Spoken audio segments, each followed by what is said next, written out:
This call is now being recorded. All right.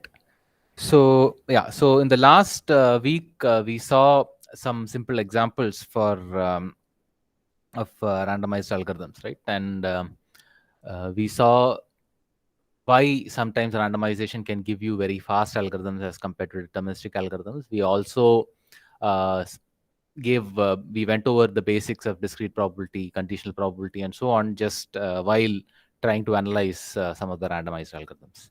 So we will continue with that today as well. We look at two problems, right? Maybe today and Wednesday as well, right? Two graph problems.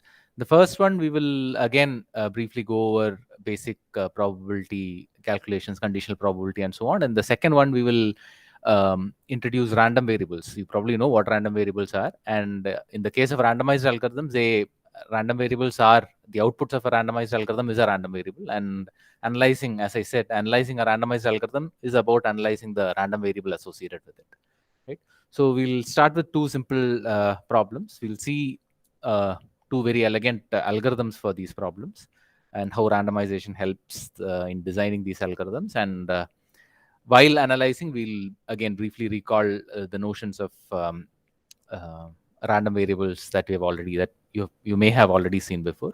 Okay, all right. So the two problems that we will look at are two graph problems, right? So we are going to look at two problems. The first one that we will see is problem known as min cut. The second one is a related problem called max cut. Okay. So they might seem very similar. They seem to be like complements, right? One is about finding something minimum, some minimum cut, and the other is about finding a maximum cut. But even though they might look very similar, they have very different complexities, right? So min cut has a known uh, polytime algorithm. Right? There's a very efficient algorithm for this problem, right? Whereas max cut is known to be NP hard. Oh, I ran into that problem again.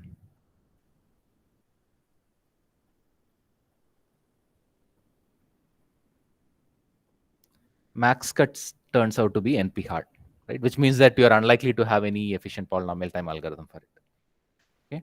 So what we will see is a uh, efficient randomized algorithm for min cut, okay, which is much simpler than the polytime algorithm, and an efficient randomized algorithm for max cut, which is not going to exactly find a max cut, but rather it's going to approximate the size of the max cut. Okay, these are the two problems that we will see right now. Okay, so let's go ahead and try to define these problems. So let's start with min cut. Okay.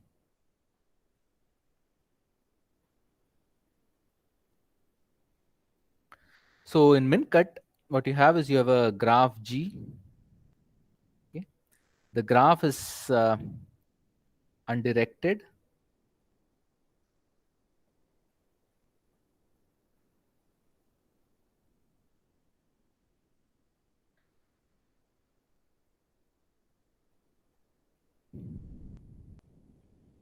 The graph is undirected, right, and unweighted, right? And for such a graph, you can define what is known as the cut of the graph. Okay.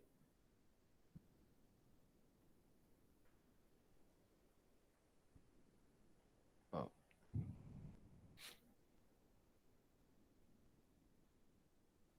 I seem to have tested this multiple times, but it still has come right at the during the lecture.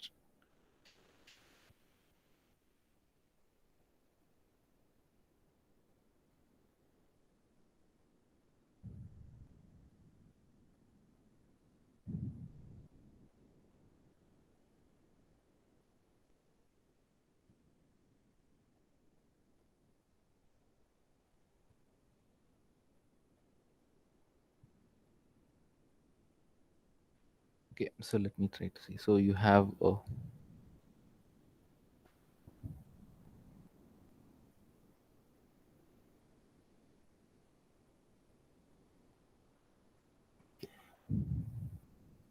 Let me try again. So I'll just stop presenting for now.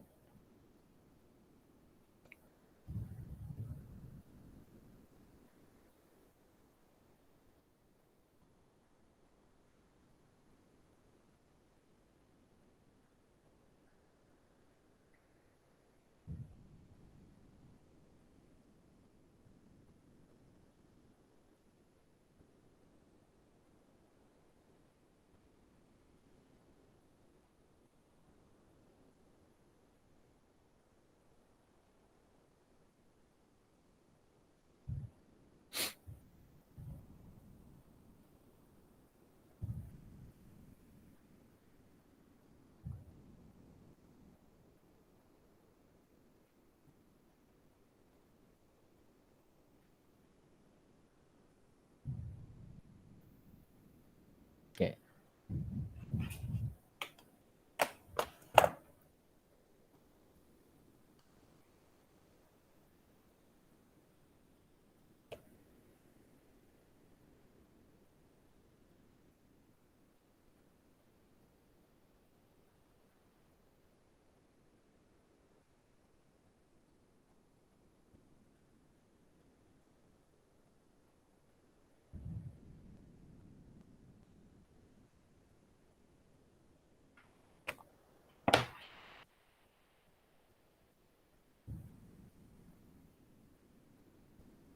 Okay, let me try this again.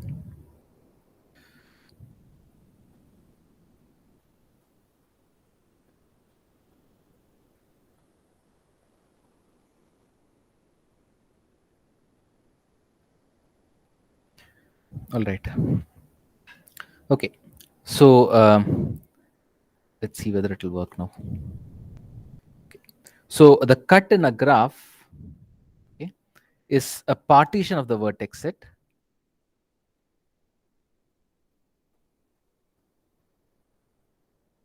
Okay, into two parts. Call it S and S complement.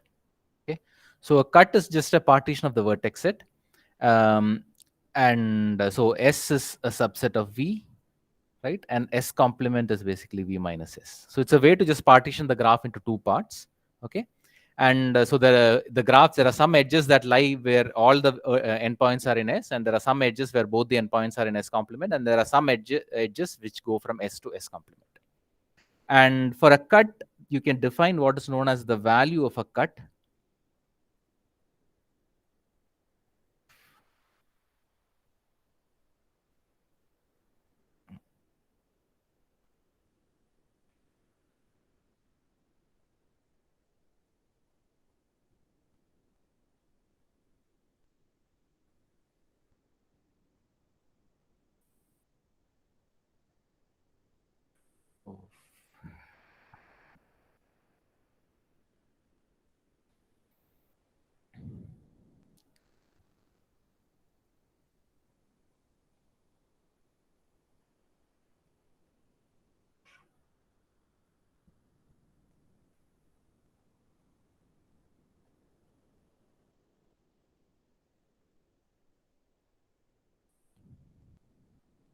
Okay.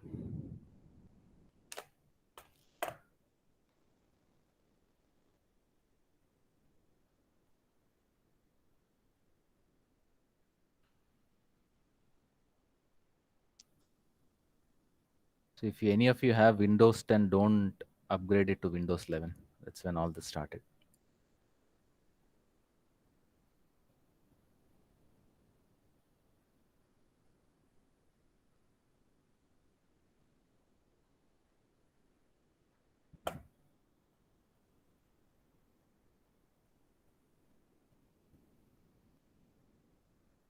Let me see if I can just start it.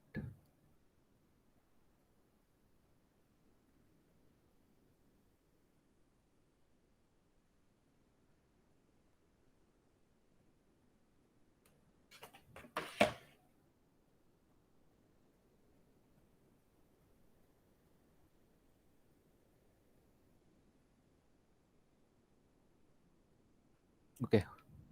So let's try with a different setting. So we are going over this problem, right? We have the min cut, where you're given a graph G, which is both undirected and unweighted. Let's say assume it's one unweighted for now, which really doesn't matter. And we define what is known as the cut, right? It is a partition of the vertex set.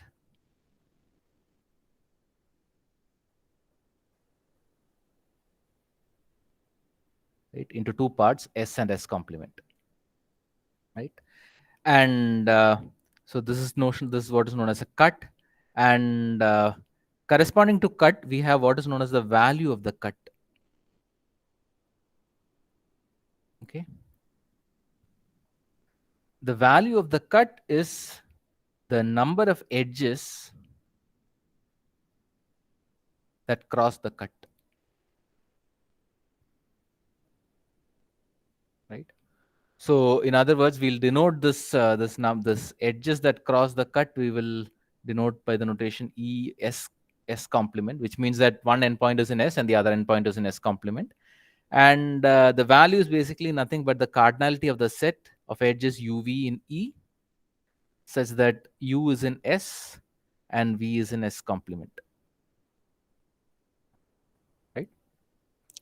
So in some sense, the value of a cut determines how well connected a graph is. Right. So for instance, let's say you're looking at a tree. Okay, let's look at a simple example. Let's say you're looking at a tree. Okay. So what is the size of the smallest cut in a tree?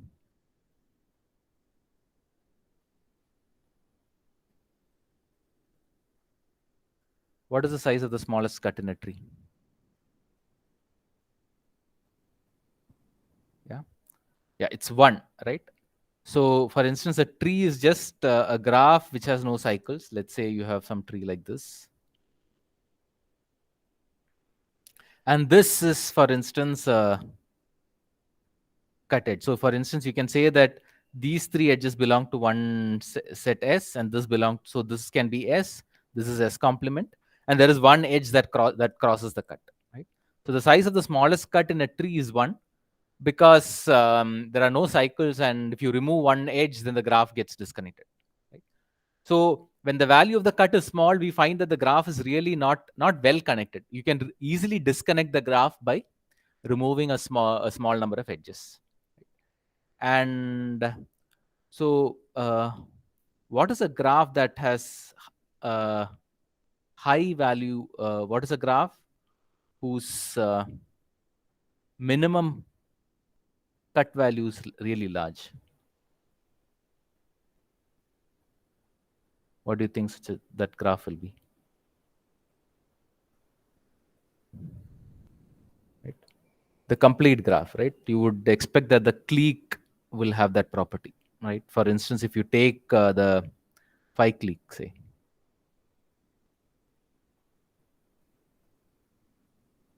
right? What will be the cut? The size of the cut? The smallest cut will be 4, right? N minus 1. Yeah, in this case, it will be 4, right? So the smallest cut here is equal to 4. And in general, as Sarthak and Indranil points out, it's N minus 1 for Kn, right? For the complete graph on N vertices. So in some sense, what we are claiming is that small or large cut implies good connectivity, right? We are not quantifying it in any way for now, but in some sense, intuitively, this is what you would think of, right? Large cut would imply good connectivity. Okay?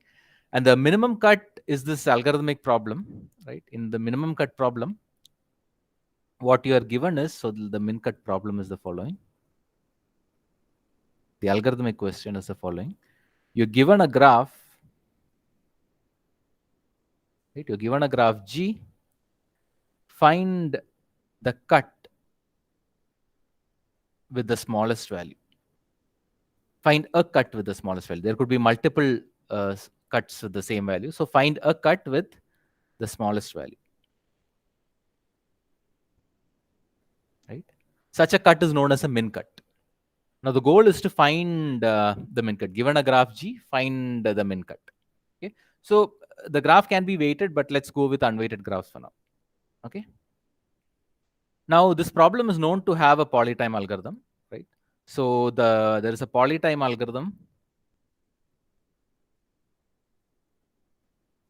known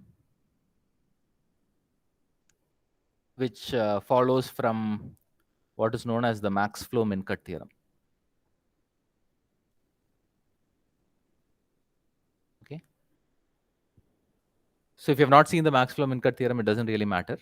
But the algorithm is not very simple. If you have seen it, then you will notice that this algorithm is not very simple. Max flow algorithm is fairly complicated algorithm. It's also it is polytime, but it is not very easy to understand or implement, right? I mean, it's a complicated algorithm.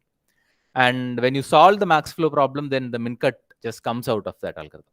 Right? The min cut that you get there is slightly different from the way we have defined it, but you can solve multiple versions of this min cut problem and solve our version of min cut. Right? So there is a known polynomial time algorithm for this problem. What we are going to see is a very simple randomized way to construct a min cut. Okay? So what we are going to see is the following, right?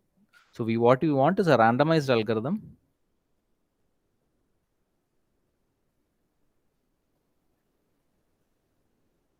that constructs the min cut with good probability, right? Whatever that good is, we will see, but it's going to calculate this with a good probability, right? We need to quantify this. The algorithm is very simple, right? It's going to be very simple, and it's going to the probability value we will analyze as we go along. We study the algorithm. Any questions so far?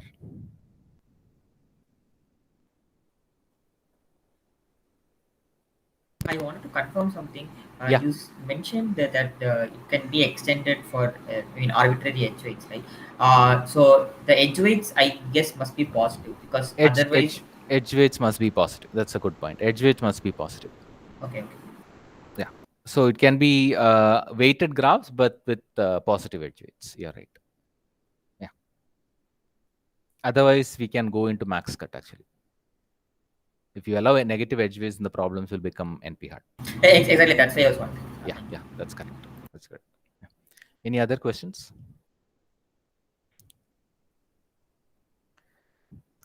Okay. So let's see this algorithm. Okay. So this algorithm is due to David Karger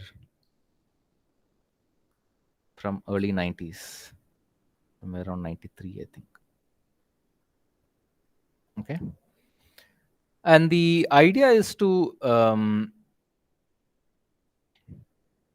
randomly choose an edge in the graph, okay, and contract that edge. Okay. So what we'll do is we'll say that. So if you look at the cut, if you look at a cut in a graph, so say you have something like, let's take an example graph.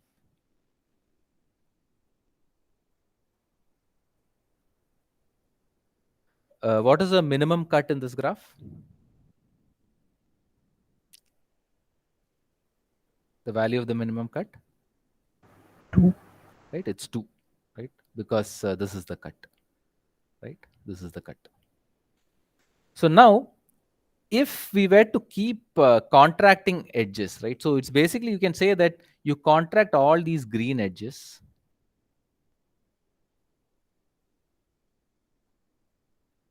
Right?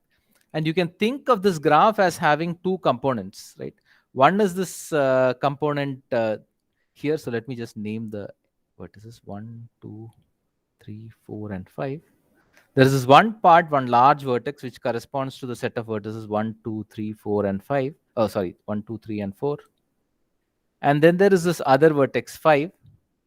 And then there are these two edges between these parts, right? So this is one component basically. Okay. So the Karger's algorithm is the following. It tries to find, it picks a edge uniformly at random in the graph and then contracts that edge. Okay. The hope is that the edge that you contract is actually not lying the minimum cut, in which case, after a sufficient number of contractions, you would have gotten some component like this. Okay. And what you'll have is two large components corresponding to the two sides of the cut, and all the edges that go across the cut will be just remaining in this new graph. Okay. So this new graph is slightly different from a simple graph, right? It has it is what is known as a multi-graph, right? Which means that there are more than one edge between two vertices,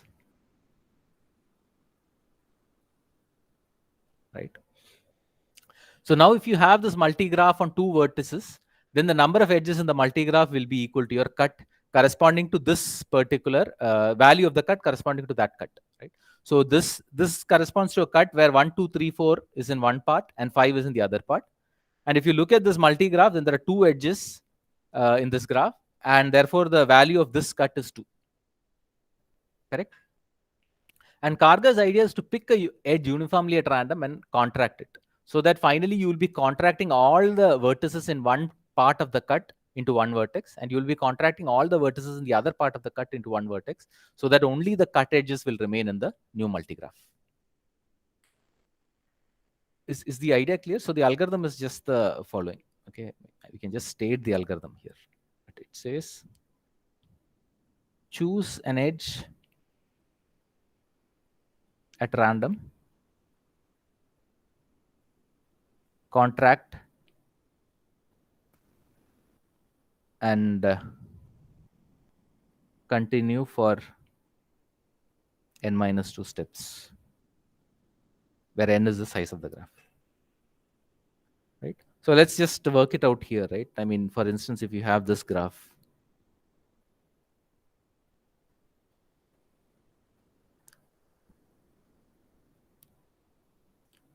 okay, say you contracted this edge, okay, then what you get is this new graph where you have vertices 1 and 4.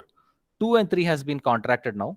Okay, so there is 1, 4, and 2 and 3 has been contracted, right? And then there is 5.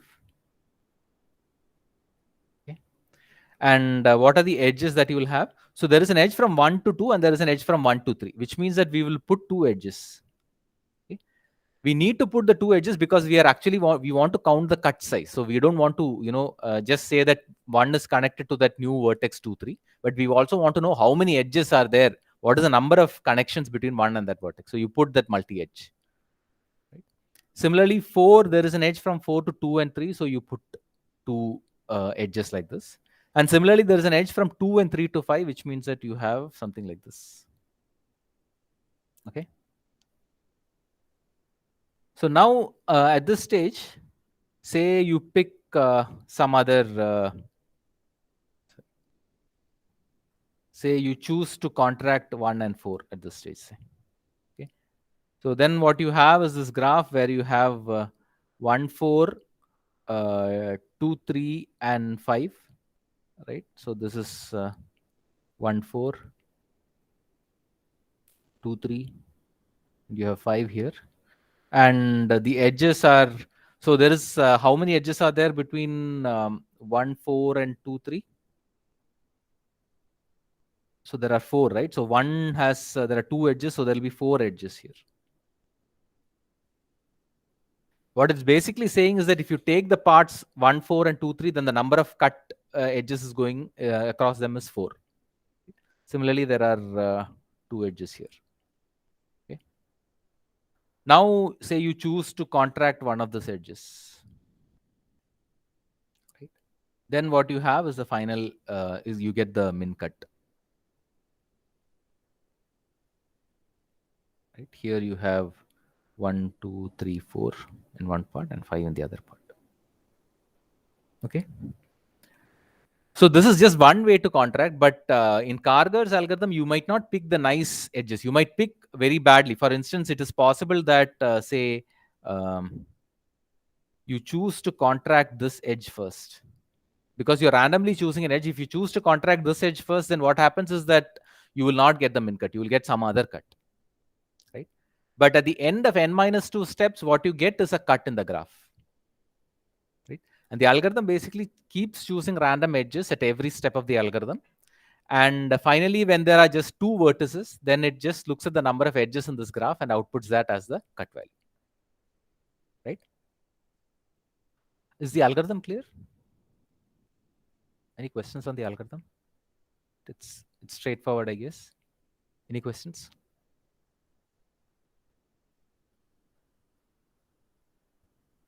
Okay. So then let's try to understand why this algorithm is good, right? Or why does it even hope to give a min cut? What is the probability that it will give a min cut? It can give some arbitrary cut. What is the probability that it will give a min cut in the graph? Right? So that's what we want to know. So we want to know what is the probability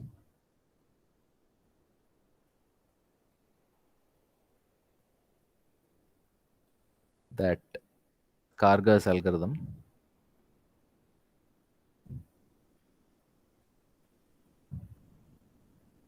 outputs a min cut.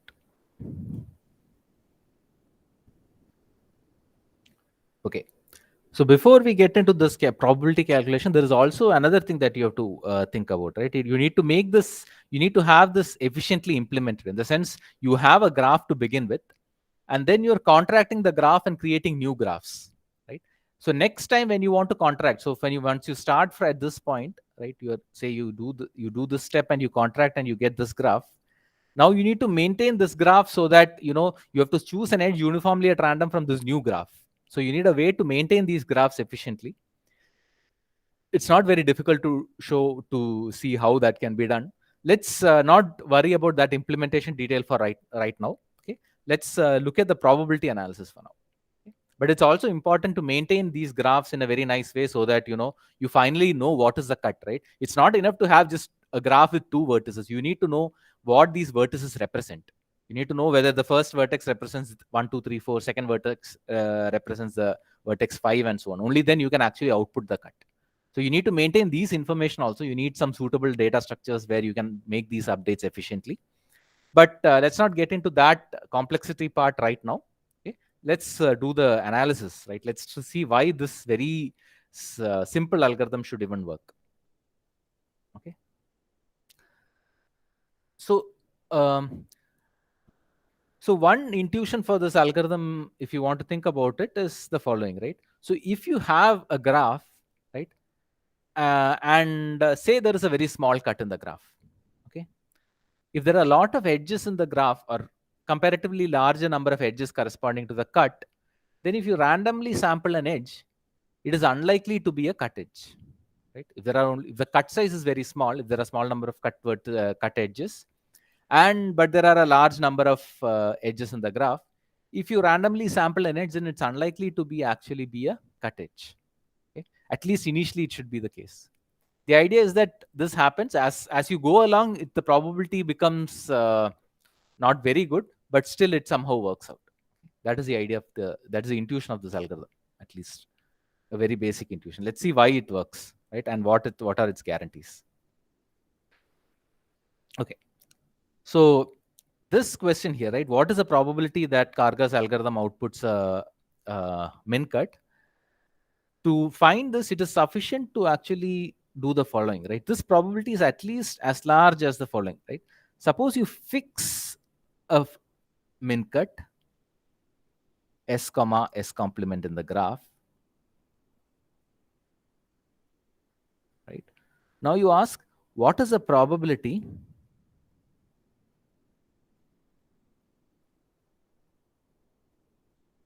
that Karga's algorithm outputs this particular cut?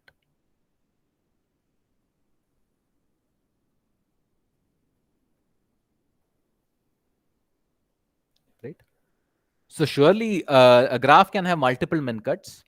If you want to know what is the probability that Karga's algorithm outputs some min cut, it's sufficient to actually, if you can bound the following, right? You fix a cut, what is the probability that the algorithm will output this particular cut? if you can calculate that, then the probability, the one that we are interested in, is at least as large as this, right? So if this probability here, right, if this is a large enough value, then that is sufficient for us. Okay. And this is what we are going to analyze. We're going to analyze, you're going to fix a cut, say of size k, a min cut of size k, and we're going to argue what is the probability that the algorithm outputs that particular cut. Okay. So let's calculate this. This seems an easier thing to compute than arguing across all possible cuts, right? There could be multiple cuts, and to argue across for everything, all of those cuts might be harder. So let's look at a fixed cut and see what is the probability that this fixed cut is output by the algorithm. Okay. So fix a min cut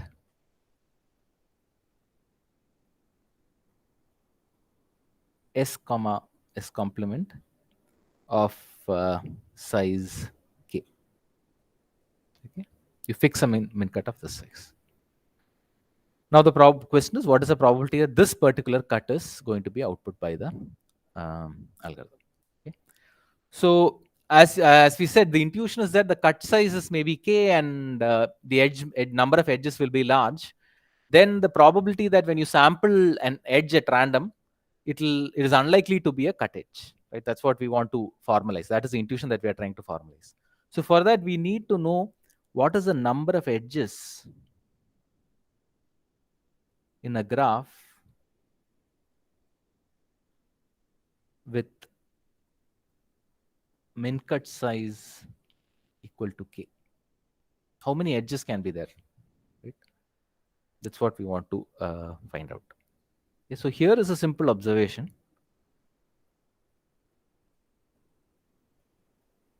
Right? It's that if G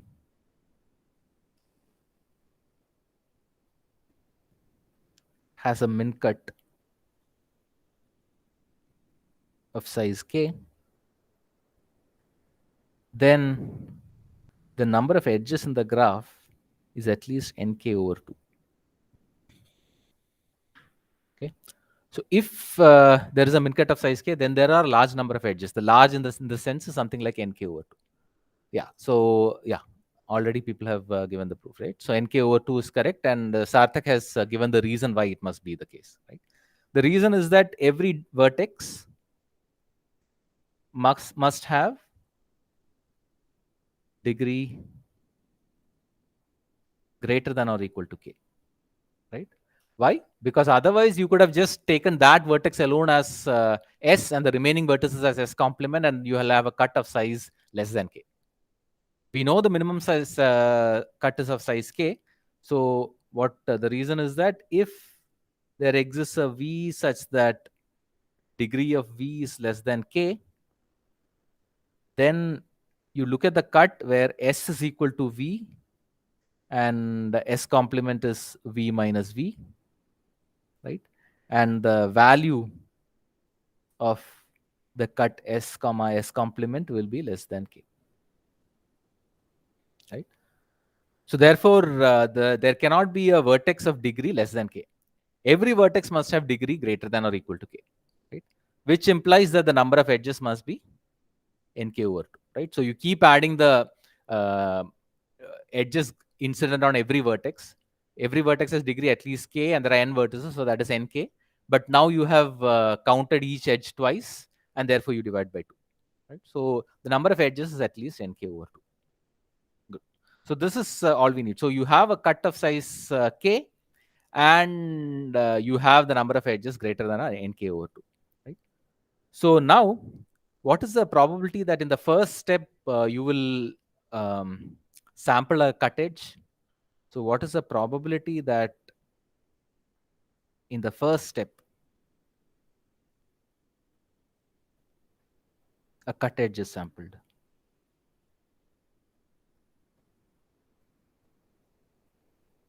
Right? This is really tiny, right? It's k over nk over 2, right? So this is just 2 over n, right? You're very unlikely, n is the number of vertices, and so you're very unlikely to sample a cut edge in that first step. Okay? Now we are going to see what happens next, right? So let's write it down in a formal in the notation that we about probabilities that we have seen, right? So we are interested in these events. Okay, call this event EI is okay.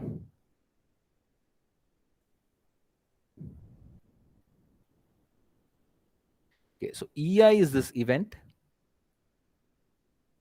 This is the event that in the ith step of the algorithm,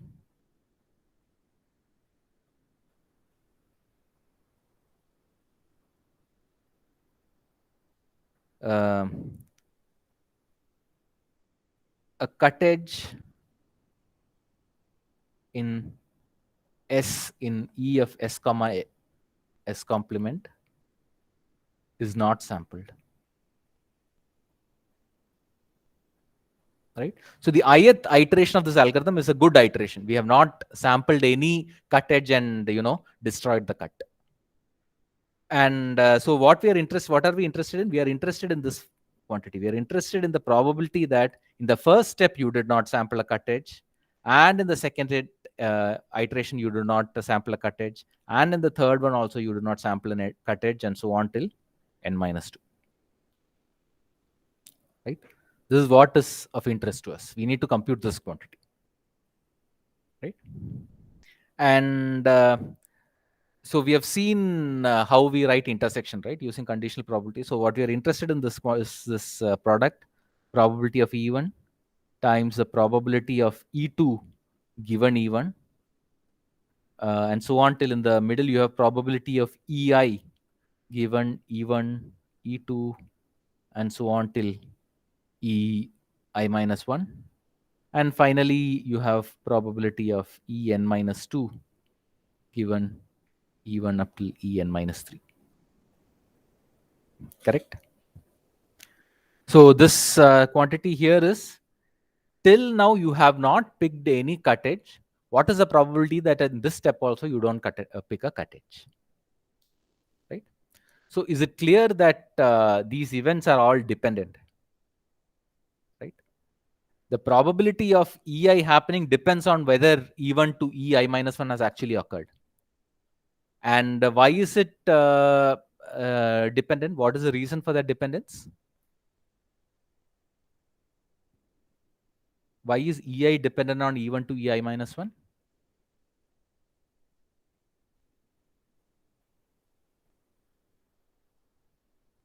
Like if you had sampled a cut edge before, the number of cut edges you have now reduced. Yeah, right. So the number of cut edges would have changed if you had if you have taken some cut edge already in one of E1 to EI minus 1, then the probability that you will sample another cut edge, the total number of cut edge has reduced, and therefore the probability value will be different. Right. So the chance of picking a cut edge would have reduced now. So these are dependent random variables, and our goal is to just calculate these quantities. Okay. So let's start with the first one, right? So let's see what is probability of E2 given E1. Okay. So you've sampled the cut edge in the first step. So this means that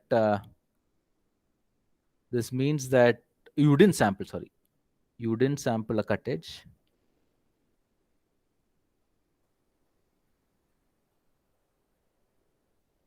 In step 1, and you want to know what is the probability that you will not sample a cut edge in the second step, right? So how do you analyze this? So if you have not sampled a cut edge, right? If you have not sampled a cut edge in the first step, okay. So if E1 has occurred, okay, what is the number of vertices in the new graph? Right, you have contracted something, contracted an edge. What is the number of vertices in the new graph? Right, this is n minus 1, right? Because you have contracted 2 vertices into one vertex, so the number of vertices have reduced. It is n minus 1. What is the cut size? The minimum cut? What can you say about the size of the minimum cut? Has that changed? Right? The original cut still remains, right? So the minimum cut value is still k. So then what does that mean? So what will be this probability, right? This quantity.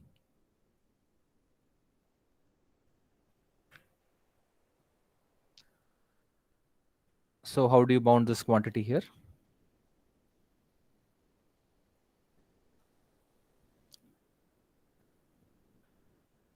So what is the probability that you will sample a cut edge in the second step?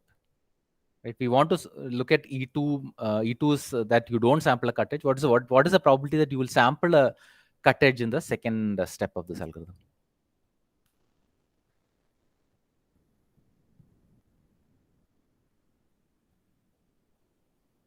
Two by n minus 1, right? And the reason is that is the following, right? So initially, so you still have k cut edges, but then due to the same observation that we saw here, right? Due to this observation, you know that if G is a graph with n minus 1 vertices and a minimum cut size of size k, then the number of edges is at least n minus 1 times k divided by 2, right? So which means that this probability that you will sample a cut edge is nothing but n minus 1 k divided by 2, right? So this probability is at least 1 minus k. So this is the probability that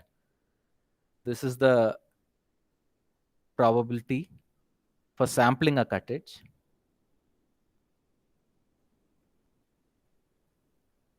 So this quantity here is at least 1 minus 2 over n minus 1, right?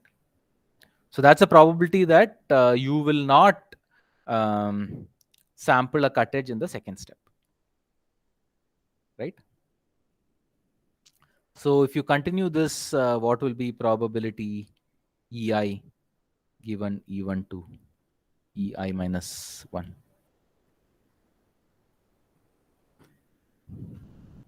Right? Initially it is 1 minus 2. So probability of E1, right? So maybe I'll just write it here. Probability of E1 is at least 1 minus 2 over n. Probability of E2 is 1 minus 2 over n minus 1. So EI, if you do the same calculation, this would be something like 1 minus 2 over n minus I plus 1, right? So this is the probability that in the ith step, you will not sample a cut edge, given that you have not sampled a cut edge till now. Okay. So then let's find out the value of our interest, right? We are interested in E1 intersection E2 intersection En minus 2, right? Within n minus 2 steps, you would have actually finished, you have actually got a graph with 2 vertices. So this is nothing but 1 minus 2 over n times 1 minus 2 over n minus 1 times 1 minus 2 over n minus 2, and so on till the last one would be n minus 2, be 1 over 3, right? This is probability of E1. This is probability of E2 given E1.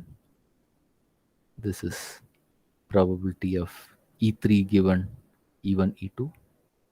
And this is probability of En minus 2 given E1 to En minus 2, n minus 3. Right?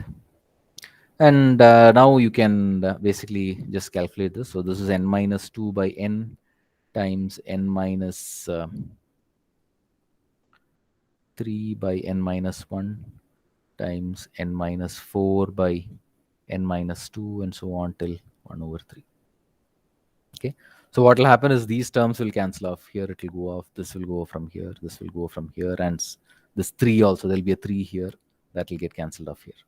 So that what you finally get is 2 divided by n times n minus 1, which is nothing but 1 over n choose 2. Okay. So the probability that if you do this, so fix a minimum cut of size k. If you run Kargar's algorithm, the probability that this cut survives after n minus 2 steps is 1 over n choose 2. So it's not a very great probability, right? 1 over n choose 2 is really tiny, but that is the value that you get. Any questions on this so far? It's a simple conditional probability calculation. Any questions so far?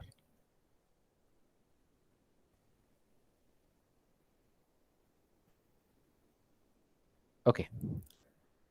So now the next question is, this is not very good, right? This is not good for us. 1 over n choose 2 is not a very good probability bound.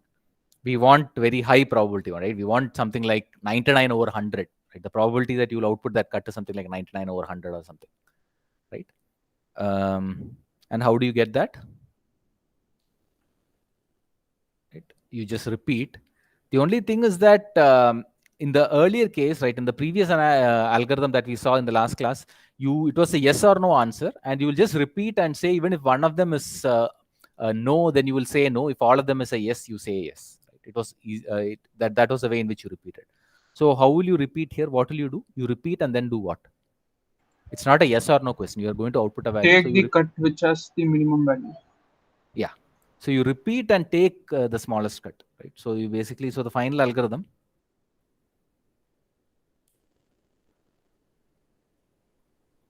So final algorithm is basically repeat Karga's algorithm.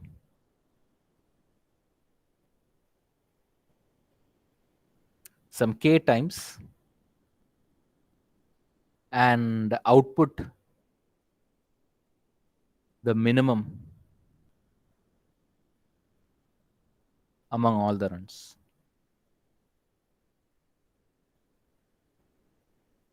Right? That's the most natural thing to do. Yes, repeat it and find the smallest and output that. Okay. So now what is the probability? So now again we are interested in the same thing, right? So now what? So this final algorithm, call it, say, k. So now what is the probability that k outputs s comma s complement? Right? Or maybe I should not use, I repeated t times. So what is the probability that k outputs s comma s complement as its output? Right? What will this be?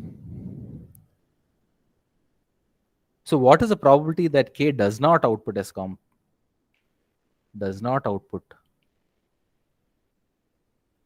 s complement? This is at most 1 minus 1 over n choose 2 whole raised to t, right? In every iteration, you have output a different thing. So again, we are not actually saying that we will output. We are not computing the probability that it will output some minimum cut. We are saying that what is the probability that it will not output this particular cut, right? It might still be outputting a good minimum cut. Okay, so at the end of this algorithm, it might not. If you run this algorithm, it is possible that it will run and it will output a minimum cut which is different from this fixed cut that we have seen.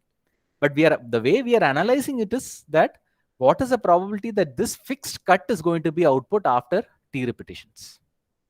Okay. So the probability that this fixed cut is not output after these t iterations is 1 minus 1 over n choose 2 raised to the t, right? Because the probability that that cut is obtained is 1 over n choose 2. Now you're repeating it independently with independent random coins. So then it's basically a product that you are not going to output s comma s complement in the first iteration times the probability that you are not going to output it in the second iteration times so on, right? And the probability that you're not going to output this cut in the second iteration is independent of the output of the first iteration, because you're using independent random coins, right? So this is the probability that k does not output this fixed cut s comma s complement. And this we can analyze in this following. So there is this inequality which you probably know it, but it's very useful in a lot of analysis, which is that 1 minus x is less than or equal to e power minus x, right? For x less than these small values, right? Small values of x. This is something that you have seen, right? You just need to take the expansion and just remove some terms out of this expansion of e power minus x. right? This is something that is very useful to know, right? There are a lot of inequalities like this. This is one of the most used inequalities, at least in many parts of this in probabilistic analysis, in this, at least in this course. Okay, so this is nothing but e to the minus n choose 2 times e to the minus t over n choose 2, right? So this is the probability that k does not output this fixed cut. So now what you need to do is you need to find out how many times should you repeat so that you get a good probability, right? So here you want this probability to be really small. You want this probability to be something like 1 over, say, n. Okay? So really small probability, ideally is exponentially small probability, but sometimes polynomially small probability is also good, right? If you get constant, it is not bad in some cases, but we will see that sometimes constant will not work. I mean, in the sense it will not be useful in certain situations. But polynomial error probability, right? This is the probability that you will not output this cut. If it is smaller than a polynomial, inverse polynomial, then it's a good bound. If you can get it smaller than exponential, then inverse exponential, that is an even better bound. Okay. So you need to get something like this, right? This is what you want, right? You want to say that this is very small. So for that, how many times do you have to repeat? So if you say t is something like n choose 2 log n, right? Then e power minus t over n choose 2 is e power minus log n times n choose 2 divided by n choose 2, right? So this is just e power minus log n, which is something like 1 over n, right? Instead of log, this is log to the base e, say, and this is just 1 over n. So what you do is you just repeat this n choose 2 times log n times, right? So what you actually have is that your algorithm k has a running time something like order n squared log n, okay, times I'll call it T of n, okay, which we didn't analyze. T of n is the time complexity for one run of Karga's algorithm.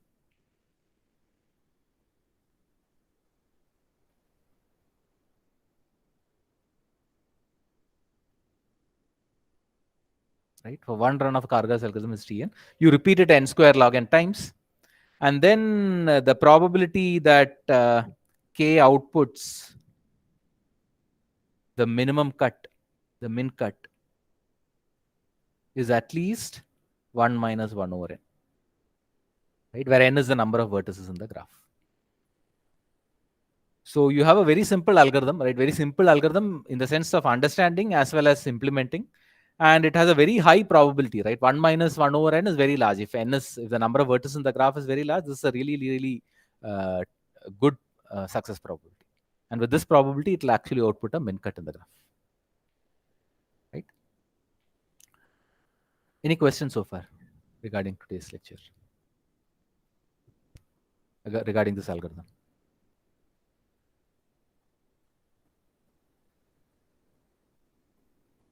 So that's all I plan to do for today, right?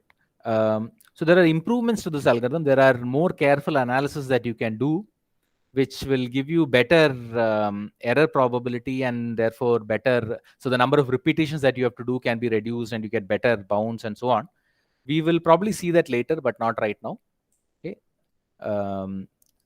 It's not very complicated. It's just a very clever analysis, right? Just trying to avoid some of the loose analysis that you do in this here and try to make it a little bit stronger, but we will see that maybe a little later.